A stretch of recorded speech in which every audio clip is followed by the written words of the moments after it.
All right, welcome to Your Church Friends podcast. I'm Chris. And I'm Muireadhach. And we're going to be going through kind of a long thing here with the Sermon on the Mount and picking apart each section and each part of it and diving into it and getting a better understanding of it. But before we do that, give us some historical background to the Sermon on the Mount, because that's kind of your thing and not so much my thing, is the history of stuff. Well, I know you're saying a long thing, and that's why I raised my hand real quick, because we're not doing the whole long thing right now. We're not going through the whole Sermon on the Mount. I think you're just meaning this. We're doing like a series on it. So unless we want to have like a 17-hour podcast, I mean, I think it's unheard of and never done before, but we could try. Or we could just cut it down to this episode. When people find this later, they can just binge it, and then it'll be a 17-hour podcast. That makes sense. So yeah, getting into the history, the Sermon on the Mount, we're in the book of Matthew, chapter 5, but the Sermon on the Mount, if you just jump into it, it's kind of like you just get a nice meal set before you, and you can eat it, and it tastes good. But it reminds me, there's a documentary on Netflix. It's called Hero Dreams of Sushi, and he's basically top sushi chef. And when he's talking about somebody who he admires, he's talking about the guy's palate and just how much taste he can taste, how many different tastes, and that makes him so much better of a chef. So with this, it's kind of like you can get into the Beatitude and just know it tastes good, but it becomes so much more full when you have the background to it and you can discern the flavors in it, and it just makes it that much better. So really looking at Matthew and getting into the Sermon on the Mount, I mean, Matthew from the beginning is kind of setting Jesus up as the new Moses. So Matthew, he's writing like a Jewish audience, and Moses was the guy who came and he set up the first covenant. So Jesus is coming and he's setting up the second covenant, and you see it from the birth. So like when Jesus is young, Herod wants to kill all the kids. When Moses was young, Pharaoh was killing all the kids. So Jesus and his family go and escape into Egypt, and Moses spends time in Egypt. And there's this whole thing, they spend time out in the wilderness right before getting in the Sermon on the Mount. Jesus out in the wilderness, he fasts for 40 days. Moses goes out and fasts for 40 days. So Matthew, and this stuff isn't made up. It's not like Matthew is just creating a narrative. This stuff actually happened, but Matthew is linking these things in the mind of a Jewish audience. You get what I'm saying? Mm-hmm. So when we get then into this section of the Sermon on the Mount, we kind of want to look at it. We say chapter 5, but it wasn't written with chapters. So the way that they kind of set up scenes or sections, in chapter 4, in verse, here we are, 23, says, "And Jesus went about all Galilee, teaching in the synagogues, preaching the gospel of the kingdom, healing all kinds of sickness and all kinds of disease among the people." And then when you get to, it's in chapter 9, it kind of repeats that thing again. So that's like the bookends to this section. And what this section is verses chapters 5 through 7 are him teaching the kingdom. So that's the Sermon on the Mount we're getting into. And then chapters 8 and 9 is the going out and healing people. So it's kind of like he's telling you, hey, here's what's coming up. And then at the end he goes, and that's just what we did. And then chapters 10 and onward get into his disciples doing those things. So that's kind of this setup, and that's important to know, because when we're getting into what Jesus is saying and how he's presenting it, because Sermon on the Mount is the teaching portion, and he's teaching on the kingdom, it's important to have that background that they are expecting a new Moses figure. They are expecting a better covenant to come. But the way that they're expecting that to look versus how Jesus actually teaches it, it just completely flips it. And I think that when we get into studying it, it's going to flip us.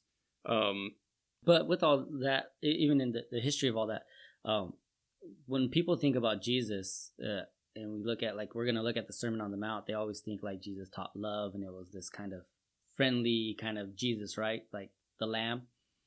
But what he's saying here is pretty revolutionary, right? Like, it's not, he's coming totally against the Pharisees, like you said, being the new Moses, coming in and kind of the new covenant, teaching a different kind of righteousness, something that isn't external or can be measured by what you do, but more about an internal thing.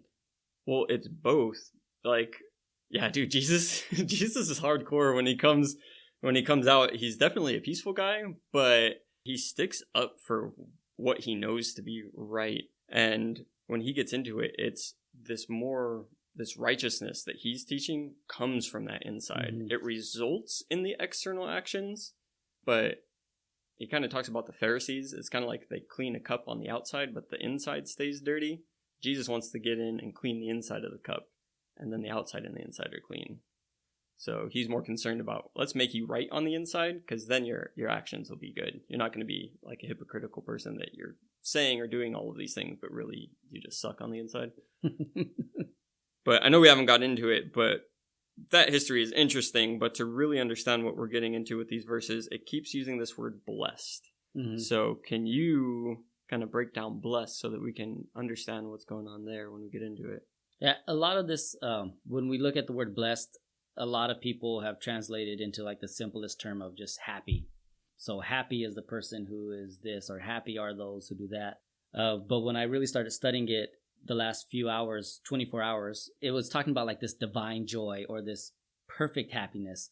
And really it wasn't this idea that the term blessed wasn't really used for humans, but only for like gods and dead people. And really what it's implying is this inner satisfaction and this inner sufficiency that doesn't depend on outward circumstances for any type of happiness. So when you talk about someone who's blessed, they're blessed internally. There's this happiness that's inside of them, and it doesn't depend on what happens around them or to them or what circumstances they are going through.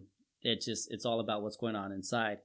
And the cool part is when Jesus starts this off, like you said, the Sermon on the Mount, here's his first kind of public message. He starts off with this term, blessed are. And the moment everyone in the crowd and audience heard this, their head turned. Because, again, they're not used to that term being used for people. And Jesus is basically conveying to them, this is what God has to offer to you guys, is blessed, perfect happiness that isn't dependent on what you're going through or where you're at. And this is what we have, and this is what's there to offer to you if you trust him. I like that, because he's giving you something that the world and circumstances can't take away.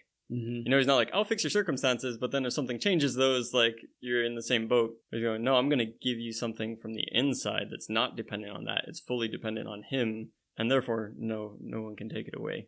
So then he gets right into it, and we'll look at the first one. Blessed are the poor in spirit, for theirs is the kingdom of heaven. When I looked at poor in spirit, a lot of these words that he uses and what we've translated over, they made me question what the word actually means. So when I was like, what's poor in spirit mean? What does that mean? Is it this sense of false humility that I have? Or of being like, oh, I'm just a humble person who's poor in spirit?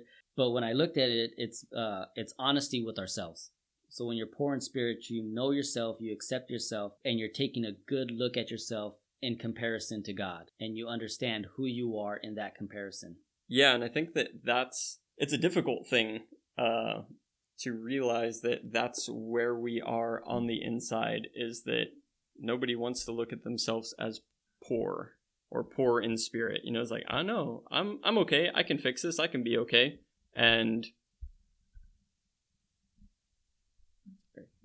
technical difficulties. Muireadhach's mic is almost about to fall off the table he attached it to. There's probably horrible noises on the... I like how you just have the simple setup and it doesn't break. Short people have less problems. I'm sure that none of that's going to go into the podcast. Oh, no, I'm going to leave all of this part. I find it to be great. Being poor in spirit, I feel like this should be still in there. So we're going to be poor for an audience because no one wants to listen to that.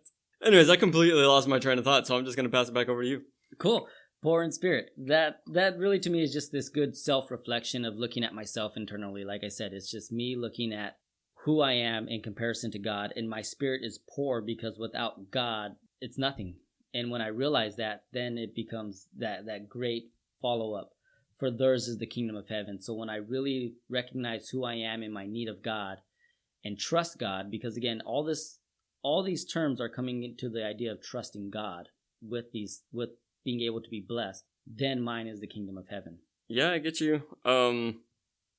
It's interesting there because when we're talking about Jesus flipping things on its head, right? So he's saying, blessed are the poor in spirit, for theirs is the kingdom of heaven. I'm pretty sure most people would think like, no, it's the super religious person who has all of the outward actions and who has the full persona of being built up into this pious person. Like, theirs is the kingdom of heaven. And Jesus just comes to more to the marginalized. And he goes like, no, you guys who just realize that you are screwed up and you're in need of God, and just like where you're at and you need to be filled up and you need his presence, yours is the kingdom of heaven. So it's kind of really taking those things and switching them around. I see too in Luke, though, like there's a somewhat parallel passage to this, and Luke just says, blessed are the poor. He doesn't say, are the poor in spirit? And a lot of people will try and look at, well, did Matthew try and like spiritualize the thing, or is it truly just about being, monetarily or economically poor? And I think that it's good to look at it in a both and type of situation, because Jesus really does come to the marginalized, the forgotten about, the oppressed and the outcast. That he's basically also saying, hey, look, you guys don't have money and you're being oppressed and whatever that situation is for you, but I want you to know that God is seeing your heart and that you don't need that other stuff. The kingdom of heaven still belongs to you. So then he takes us to the next one, which is, blessed are those who mourn, for they will be comforted. And again, mourning, these terms and words, you think about sadness, and I'm sad about what I'm going through in life, but this is mourning over my sin. So much that I despise it, that when I mourn, I'm looking at what I've done, who I am, and all the mistakes I made. I see sin the way God sees it, and I want to correct it. I'm not trying to cover it up or defend my sin, but I see my sin, and it makes me so sad inside that I know I need something to replace that or get that out of my life. And really just treating sin the way God treats it. So when I know there's a problem inside of me that I can't just, it seems like I'm struggling with, if I really look at this thing, I can mourn over it and say like, well, God says I have to start removing that. So let me start taking that out of my life and get that sin gone. Yeah, I'm tracking with you, but what do you think about it also just being for those who mourn? I mean, life is hard, and not all of the things that give you grief and make you mourn are your own doing. And I mean, just think about people who lose a kid, or, we're going through all this COVID stuff and people are losing jobs, and like, there's real stuff going on in the world that is reason to mourn. It's reason to be sad.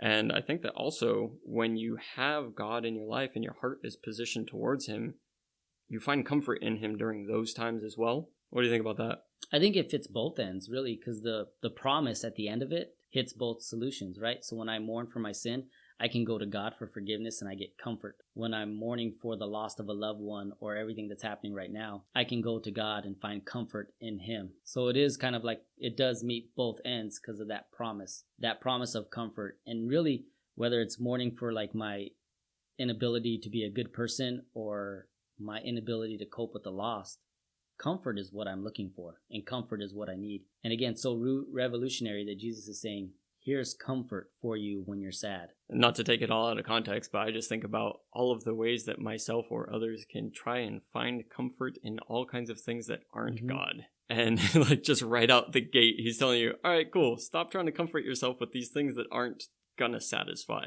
If you gotta mourn over your sin or mourn over life situations, God can comfort you. Plus nothing. Like, it is God plus nothing equals ultimate comfort. The next one then, as we get through the first three, and then we'll take a quick break, is blessed are the meek, for they will inherit the earth. So on meek, and this was my old pastor that kind of trained me up when I was a young pastor coming up, and he said, meek does not equal weak.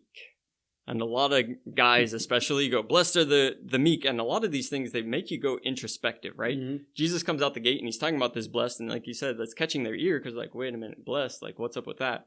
And then he goes, are the poor in spirit, are those who mourn and are meek? And immediately going, well, if those are the people who are in, am I in?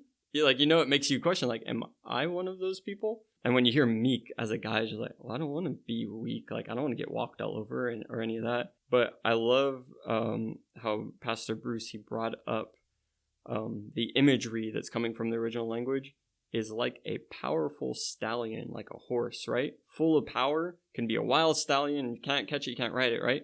But the meekness is when it's broken and trained to be controlled with the bit in its mouth. So it's the same horse, it's the same power, but it's come under the control. So that's the meekness, is that, yeah, dude, you are fully you with all of the power and all of the ability to do all those things. But you're meek when you are able to submit and come under the control of God. and to not just wilding out on everything or, be against authority and have to do it your own way. The meekness kind of comes in the submitting. Doesn't mean that you're weak, but that you know how to handle it. It's kind of for me in my simple brain, I just think meek means power under control. Yeah, it's a good summary. Keeps it like the simpleness in my head goes, power under control is meek. It's not me being a weak person. It's not me being a doormat where people can step all over me. That doesn't mean I'm meek. It means that I have the power, but I can control it.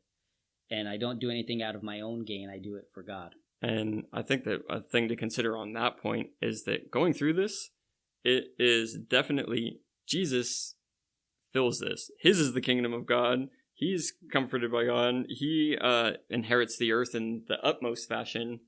And so when you're thinking about meek, like Jesus was not a weak guy. Like He completely revolutionized the world. He did and said tough stuff, and he was also very gentle, though. So you can see what power under control looks like.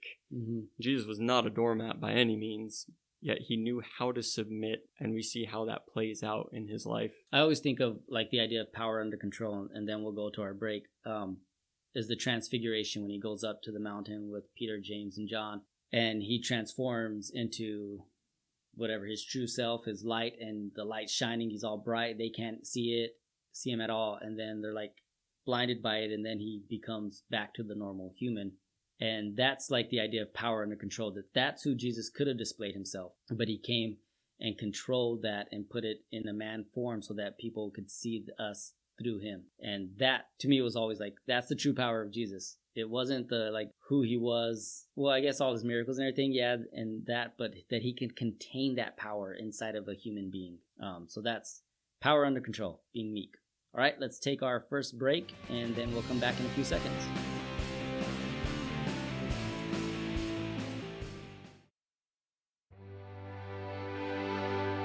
Is your spirit poor because of your damaged hair? Are you mourning because of your split ends? Are you being persecuted because of your dry locks?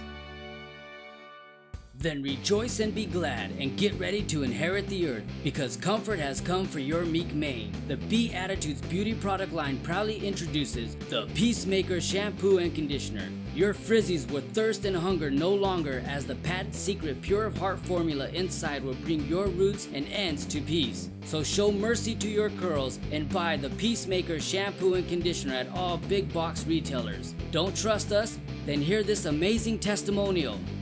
My hair feels great. Awesome testimonial. The kingdom of heaven can be yours with the Peacemaker shampoo and conditioner. Peacemaker isn't actually sold in stores or FDA approved. Do not use Peacemaker shampoo and conditioner if you are pregnant, nursing, have back pain, have a heart condition, enjoy having all your fingers, or alive. Peacemaker has been known to cause hair loss, change of color to existing hair, skin irritation, dandruff, fingernail loss, growth of an extra toe, weight gain, and cat scratch fever.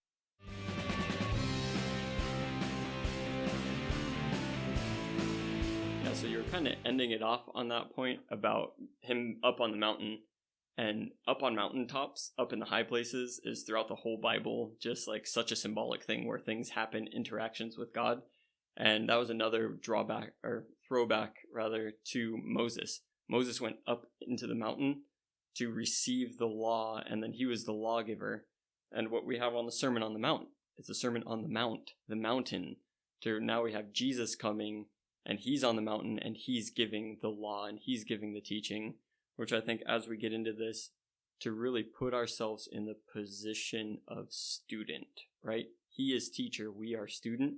So when we're reading these, to really be looking at like learning how to live this. Mm-hmm. So with that being said, we are now getting into the next blessed, which is blessed are those who hunger and thirst for righteousness, for they shall be filled.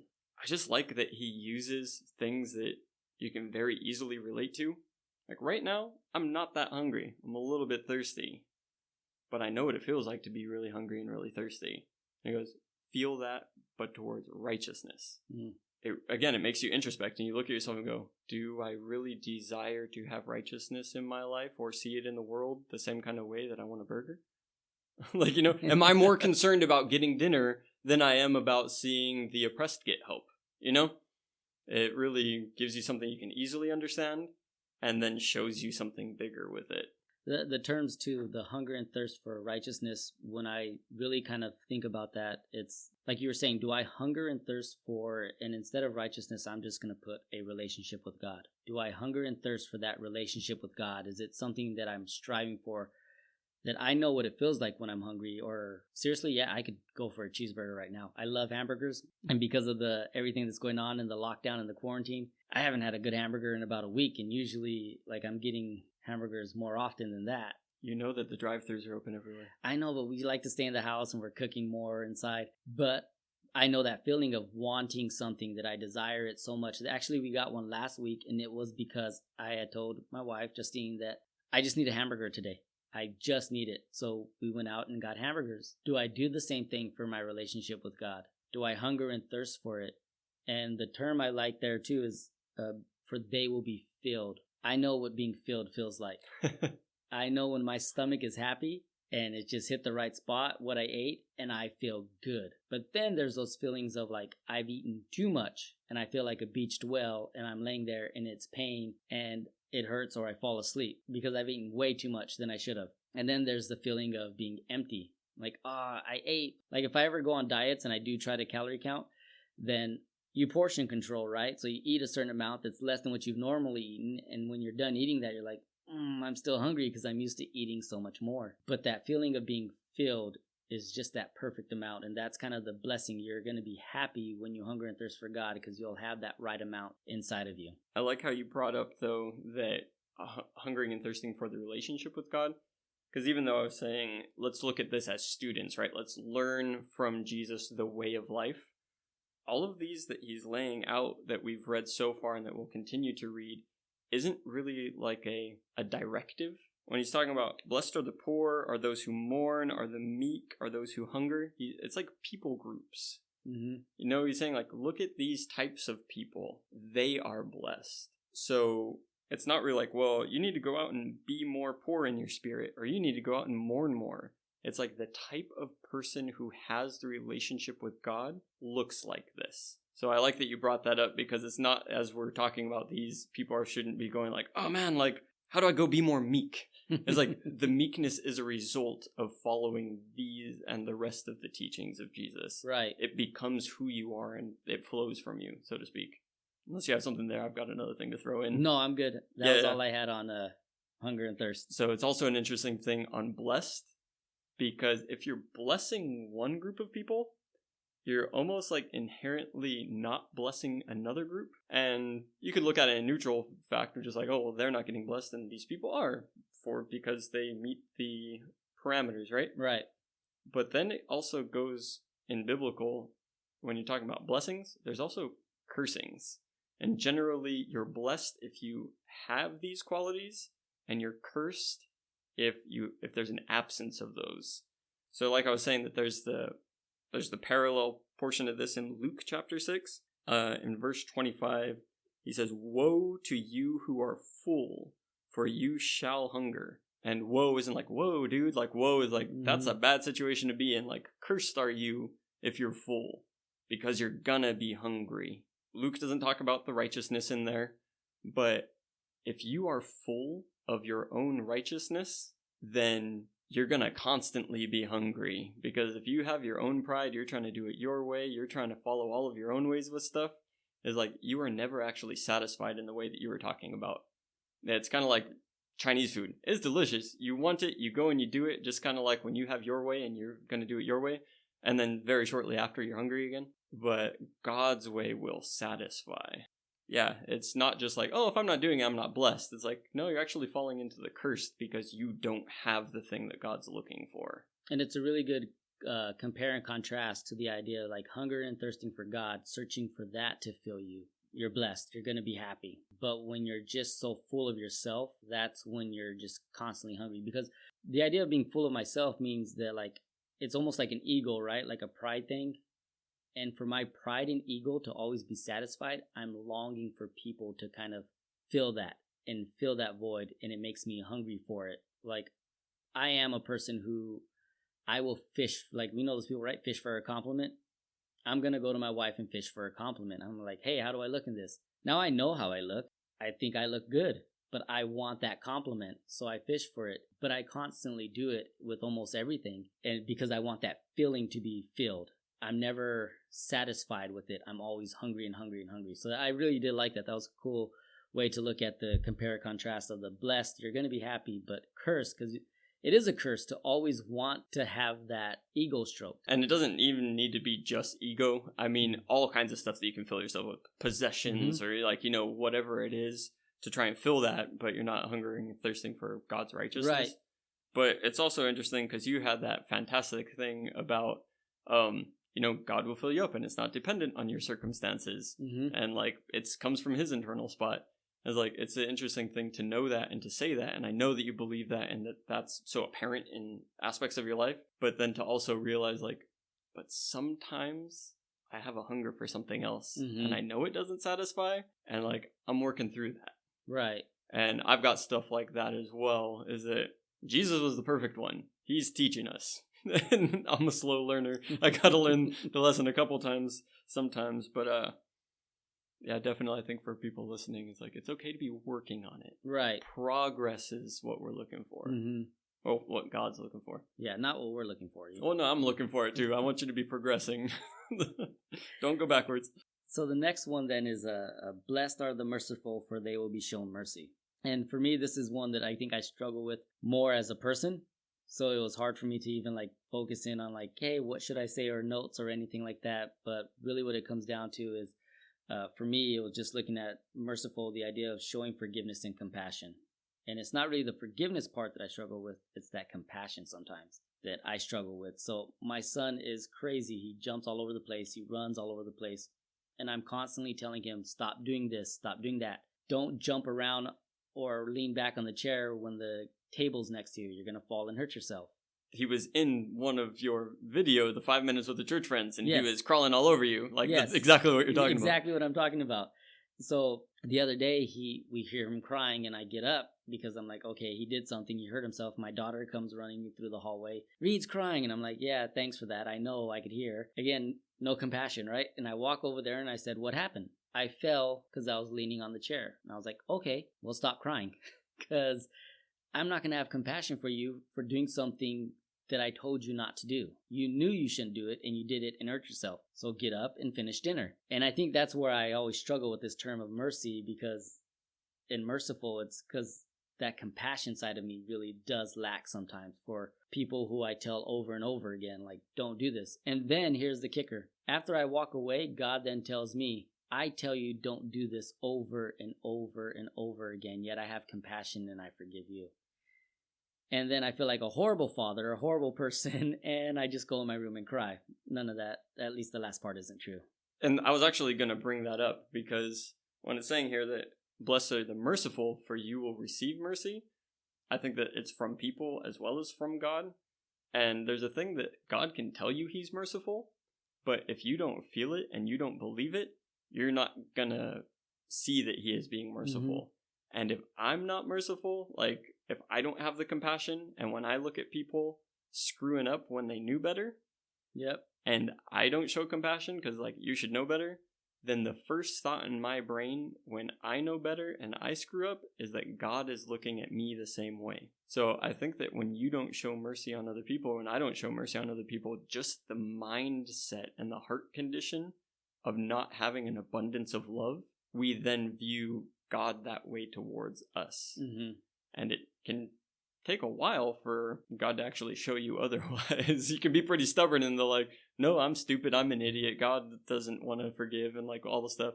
But he is merciful, most definitely.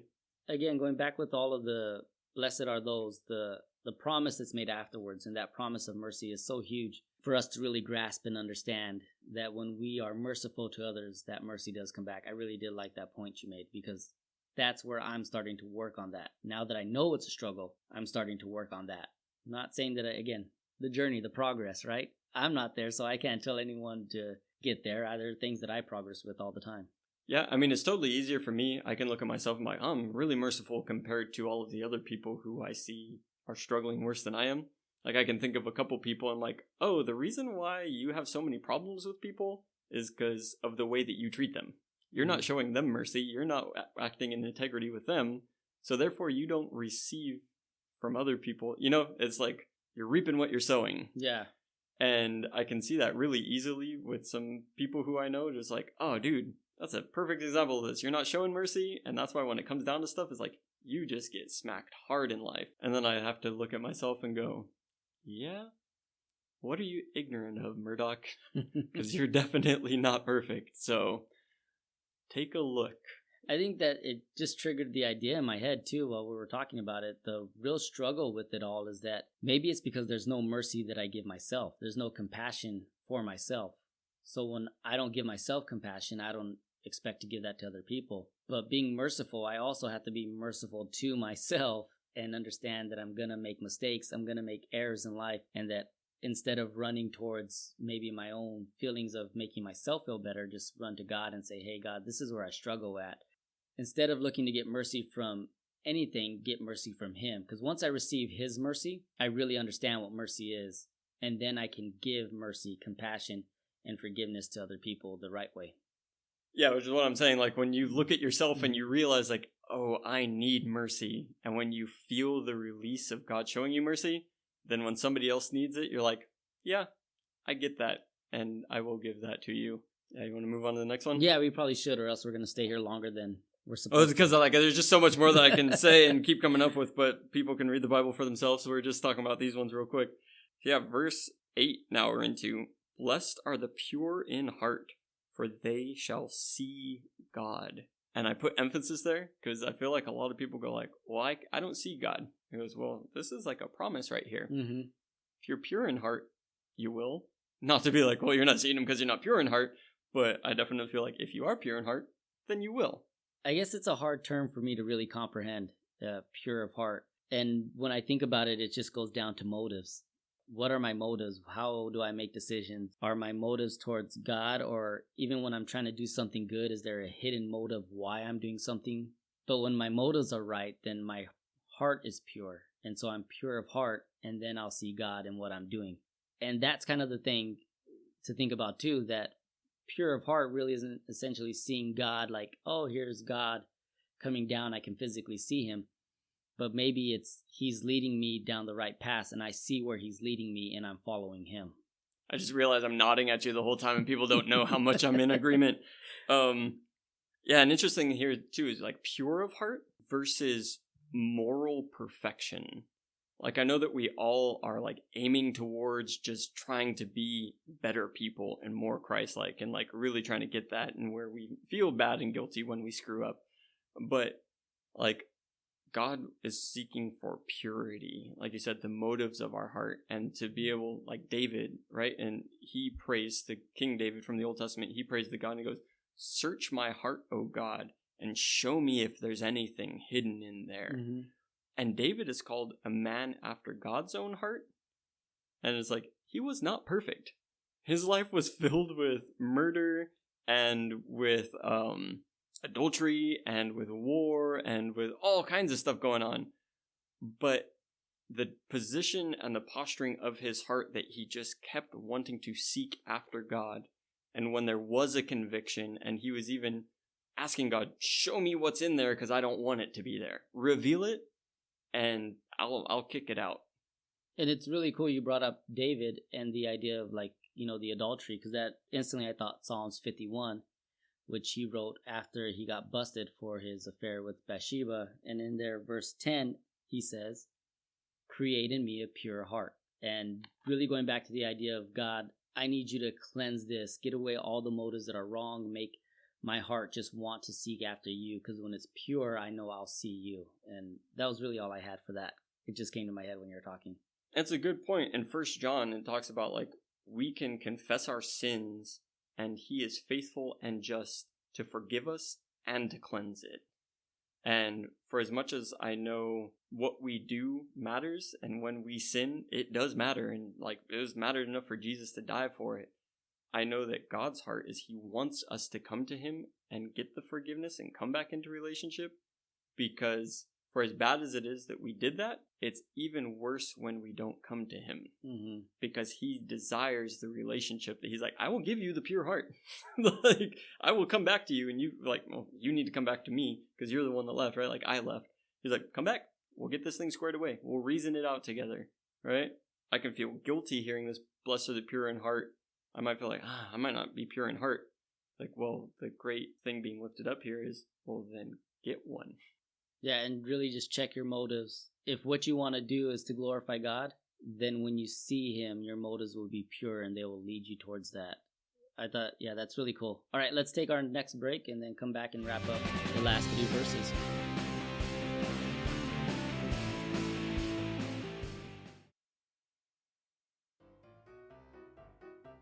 Hey Remy. Hey Casey, what are you up to?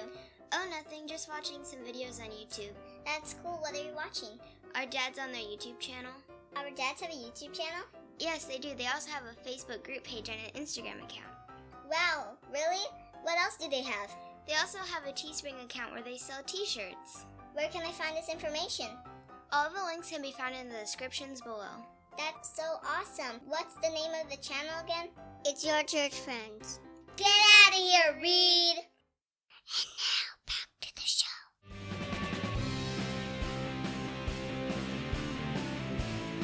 All right, we're back, and we're going to pick up on verse 9, and it says, Blessed are the peacemakers, for they will be called sons of God. Now, this is a pretty interesting one here, as we're getting into these blesseds and happies and everything, is the peacemakers. And really, when I looked at it, it's kind of like this idea of peaceful people, or people who can bring peace through things. And what God did, what Jesus did, was kind of brought peace between us and God, and he reconciled us through his death back to a relationship with him. So I really thought it was interesting in this, that blessed are those who are peacemakers, for they'll be called sons of God. So when we kind of bring reconciliation back into relationship with people and we try to create peace, we're really being children of God in that moment. We're being more like God or Jesus in any sense when we're bringing peace and reconciliation. Yeah, definitely. And I mean, so much just in sons of God that I'm not going to touch.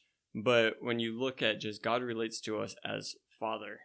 And I mean, go back to the beginning with Adam and Eve, right? His children here on earth, and the way that it was supposed to be. And it was Eden, right? And they were supposed to spread Eden out over the whole planet. And when sin came in, the violence and the jealousy, even within that next generation, right? Cain and Abel, murder between brothers. Is it the strife and what got brought into humanity? And like you said, we are most Christ-like bringing the peace because, A, I'm not going to respond with violence. I'll put up with the suffering, because I'm going to keep peace with you. I won't revert to something sinful and that's against God. I'm going to remain as a son of God. I'm going to represent him. Mm-hmm. I'm not sure how clear I said all of that, but I was tracking with you. Yeah, it's this idea of bringing peace, but I think for me, like someone who's struggled with the idea of peace for such a big part of my life, this idea of like, I always thought like having peace internally, I had to go to like this holy place and find it, or, we're told in culture, search for peace and you'll find it. But really what Jesus was saying is that peace is a gift. It's just as much as a gift as mercy and grace, and that we need to receive peace. And once we receive peace the proper way and from the proper source, then we can offer peace to the world. And I think the world, there's so many forms of peace that they have to offer. Like people think they'll have peace in finances or peace. I guess the term that we like to use in the world is security. I'll have security when this happens. But with God, he's saying you can have peace in your life no matter what the circumstances are. And going back to that original description that we kind of read of blessed, no matter what your circumstances, you can have peace. And if you can have peace, then you can help others have peace and bring them peace by being a peacemaker and helping really the idea of reconciling a relationship too. Like if you can help someone reconcile a relationship that they're having, whether it be with a family member or a friend, that's such a Christ-like attitude and attribute to have. I like everything that you're saying. I like it a lot. I like the way that you approached all this. Yeah, from the top to the bottom, receiving the peace from God, that we receive it And we have that, and it can't be taken by circumstance. And that is this whole thing. Again, it's flipping everything on its head, because I'm going to say something, and I almost don't want to even believe what I'm saying, is that your worldly circumstances that are going on around you, you can be in prison, like Paul was right in Philippians and some of the other letters, and have peace. You know, you can be going into a spot where you're going to get persecuted, which we're going to be coming up to in a minute, and have peace. You can be without money and security and have peace. And because the presence of God, he brings peace with him. When you're in God's presence, you're in the presence of peace. And given that he is spirit and he's spirit to spirit within you, like if you are staying in his presence, you have peace. And you can bring peace wherever you go, in any circumstance, in any situation. And like you're saying, to be able to go and help other people reconcile and bring peace to situations, it's not really of our own doing. Again, Son of God. We're called sons of God. Like we're coming as representatives of God in the power of his spirit, bringing the peace from him. It's not a human type of peace. It's going like, yeah. In the worldly situation, you actually should be mad at that person. And you actually should eye for an eye, tooth for a tooth. Like, go ahead and get the revenge. Like, it's due coming to them. Makes sense in a worldly point of view. But we're able to go, whoa. That's just going to perpetuate. Let's bring in something different here. Let's bring in peace and reconciliation. And I like it. The next one then, so we'll move on as we're getting ready to wrap up pretty soon. Blessed are those who are persecuted because of their righteousness, for theirs is the kingdom of heaven. It's really interesting. Again, Jesus comes out, blessed, happy are you when you're persecuted. I don't think there's anyone who's happy while they're being persecuted, realistically. If I'm going to look at this from a humanistic standpoint, I don't like it when I feel persecuted, or in any sense, someone kind of bad-mouthing me or saying anything negative against me, or maybe even attacking me of some form. No way am I happy in that circumstance. But here he's saying it again, this revolutionary idea, this changing the script of what the people were taught by the teachers of the law.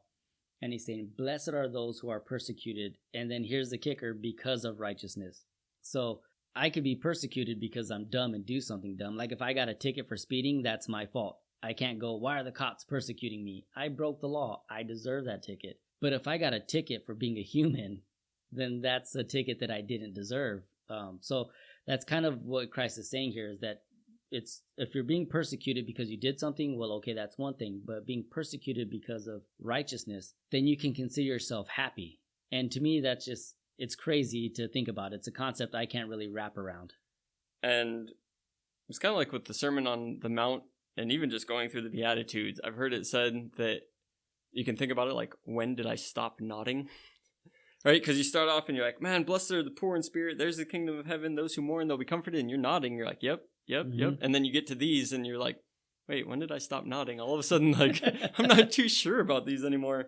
But yeah, and especially here, that you're persecuted for righteousness' sake, that you're actually performing a righteous action or standing for righteousness. I won't name names, but I know that there are people who just get really loud about being a Christian, but they're a jerk, and they're not getting persecuted because they're a Christian. People just don't like them because they're a jerk. Mm-hmm. And it's like, it's not because you said you're a Christian. Like, it has nothing to do with that. Like, you're just a jerk. But blessed are you when they revile and persecute you and say all kinds of evil against you falsely for my sake.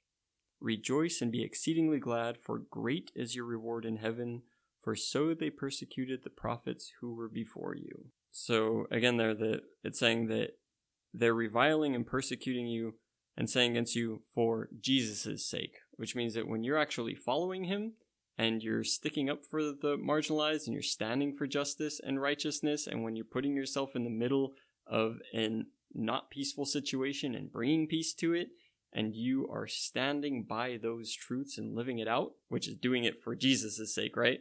When they persecute you for those reasons, then the blessing comes. Mm-hmm. And I had to also point out that he says that when they say evil against you, it's false. So just make sure that when people are saying evil against you, that there's not truth in it. Again, if you're a jerk and they call you a jerk, is it true? If they say Chris is the terrible driver because he never uses his blinker, well, that's true. So I can't feel like I'm being persecuted against it.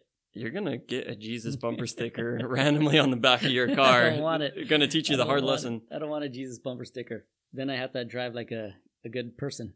Do I need to go to some of the elementary stuff about God is with you all the time in all places? It's not the bumper sticker. He doesn't follow the sticker. Totally got us on tangent. It is a lot of the ending here too. Is so he starts off like you said, blessed are the poor, and everyone's nodding and nodding and nodding, and then we get into the persecuted, and he says, rejoice and be glad. And I think that's where this kind of hardness of that is, because people are like, wait, what? And I'm more than sure when he read all this, they're like, yeah, peacemaker. I could be a peacemaker. I could be merciful. I could be these things. Wait, I got to get persecuted? Wait, what? That head turn of, wait, what is this guy saying now? But the way he's saying it all, and he wraps it up with, because the same thing happened to the prophets, it was almost like, what do you guys expect is going to happen? And again, Matthew, super Jewish audience book, and Jesus is talking to Jews here, and they knew their scriptures, and they knew the prophets, and they knew what happened to the prophets. Mm-hmm. You know, like, they did get persecuted and killed and not listened to, but they were still elevated within Jewish history, going, look at these great men of God. So he's kind of showing them, like, yeah, you see the great men that you revere? If you are like them, then you're like them. It comes with the territory. And I think that the gladness that comes for me is that once you kind of get this kingdom lens on and you're viewing things as God views, and you kind of take the red pill and you see that life is more than just what you're told about, you know, make money, work hard, like do the thing. You're just like, whoa, there's a greater reality going on. And then you see the blessings that come with doing good and with being good. Then it's like, I will be exceedingly joyful to see something evil and to stand up against evil, even if I think I'll lose, because I'm doing the absolute best thing that I'm capable of. Mm-hmm.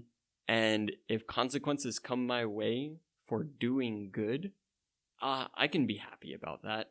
Because I can tell you, when I cower and I'm a coward and I don't confront and I let things slide, or if I even partake in some of the evil, I don't feel happy.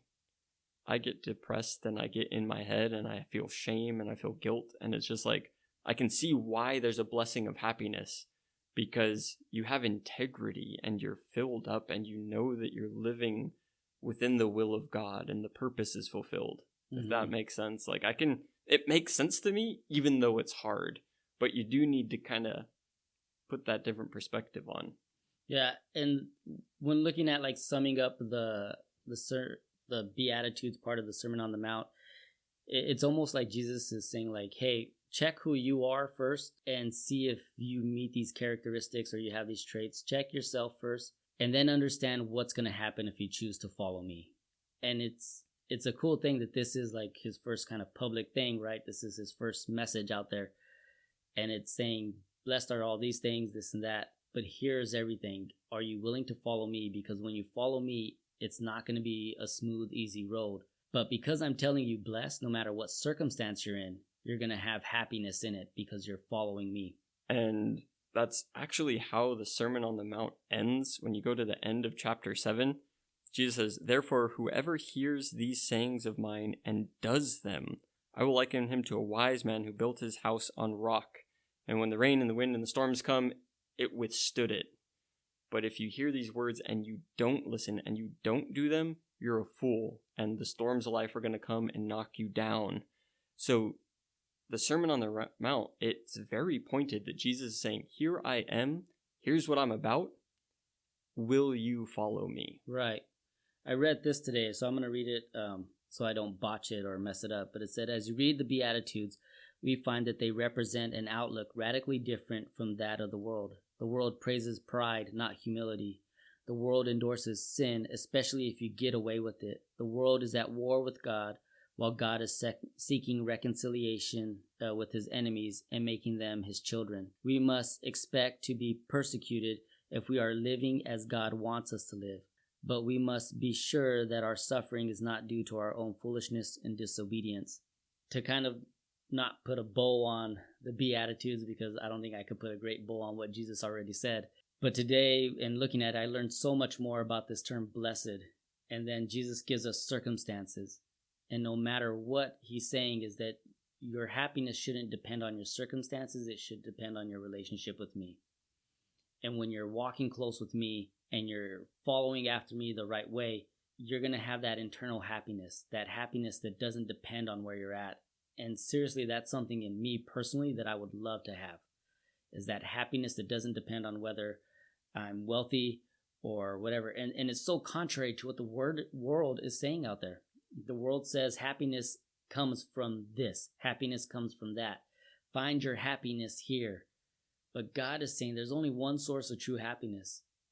And when you find that one source, no matter where you're at in your life, it doesn't matter. Your happiness doesn't get taken from you. Yeah, and there's so many different scriptures that just back up everything that you said. I mean, the security that we can try and find in the world, but like scripture talks about God being our security and our fortress. He's the safe place. He's our refuge that we go to. And yeah, just the blessings that are there. And I think that as we're going through this, we just spent however long, close to an hour probably, just getting into these 9-12 verses. And this is us talking and expounding on things. I don't want anybody to follow me. Like, I'm just trying to talk about how cool this stuff is. It's like, go crack open your Bible, go to Matthew chapter 5. If you have a red letter Bible, then you'll just see red letters for like a few pages. Just get to know Jesus. Like, the point of all of this is get attracted to Jesus. He's giving, like, the life that he's giving is awesome. And don't take my word for it. Like, literally go and read it for yourself, and he'll show you. Yeah. Look at it, read it, and be blessed by it, right? Be blessed by being obedient to it. I think that's a good way to end it. All right, I'm Chris. I'm Muireadhach. And we're your church friends. Thanks for listening.